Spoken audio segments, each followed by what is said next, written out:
Good morning! Good morning guys! Dito ako ngayon sa Side Street Auto Shop. Yan, Innova na hinihilamusan ni Paul. Patapos na yan. Ayan. At ando na sila, Master. Dumating na. Bumili ng piyesa yan para sa kay Mr. 2. Yes, yes! So, sa today na ngayong araw, magda-driving tips ako. Actually, tip lang muna kasi isa lang. And let's start from one of the basics. Pag automatic transmission yung sasakyan nyo, panoorin nyo to. So, kasi karamihan, pag bago sila bumaba, no, well, you have to turn off your car. You just simply put it in park, handbrake, sometimes wala pang handbrake, then turn off the engine. Ganun lang. Pero let me tell you this, na hindi maganda yun sa transmission. It's unhealthy for the transmission of your automatic transmission car. So this is what I do. Logical to, ha? Very logical. And I will explain why is it done like this dapat. Okay. So ngayon, ano ba? Naka-neutral si car. So una-una mong gawin, naka-drive daw, no? Hindi daw, naka-drive talaga yan. Yan, naka-drive siya. So bago ko patayin yung makina ng car ko, ang una-una kong ginagawa is to pull this handbrake. I don't just like pull it, yank it like that, o hatakin ng bonggang-bonggang wagasan. Hindi ganon. Ang gagawin ko niyan, hahatakin ko siyang ganyan.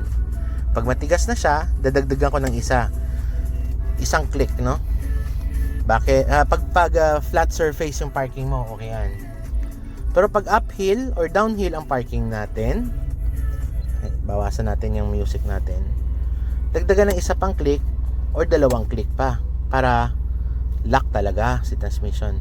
Kasi pag hinatak nyo ng malakas na malakas yan, yung handbrake adjuster pala sa likod, nauunat yun. So nanonotice natin parang, bakit ang taas-taas na ng handbrake ko? Yun ang cause noon actually. Tapos ang mga brake hubs kasi, brake drums, self-adjust yan. Sometimes nag-a-adjust ang mga mekaniko na nag-a-adjust ng brake pad sa likod by pumping this. So basta, it's another topic na naman siguro. So yun, after doing so, handbrake na siya, shift to neutral. Yan o, naka-neutral na siya. Yan. Pagkatapos mong mag-shift sa neutral, bitawan mo yung, natakpan, pagkalaki namang pa yan. Bitawan mo na yung brake. Yan. Bakit ganon? Para lahat ng bigat ng sasakyan nandito sa handbrake.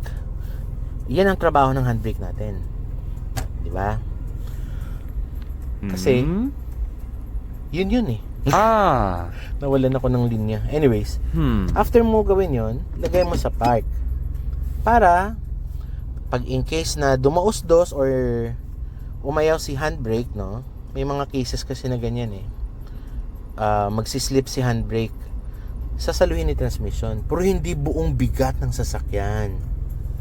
Oo. Kasi pag ginawa nyo yon, na diretso park, well, I explained it, na masisira ang transmission. To tell you, mahal magpagawa ng ganyan. Hindi ko personal experience, pero may mga kilala akong ganon. Lalo na pag malaki mga sasakyan mo. So yun, park na siya, naka-handbrake. So yan.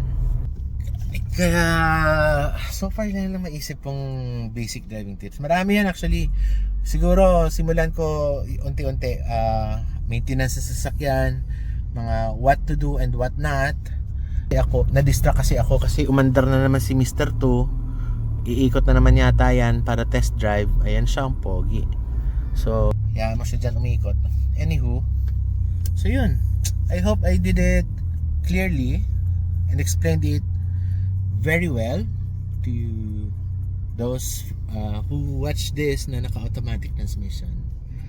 Okay guys, thank you. Good morning. Bye.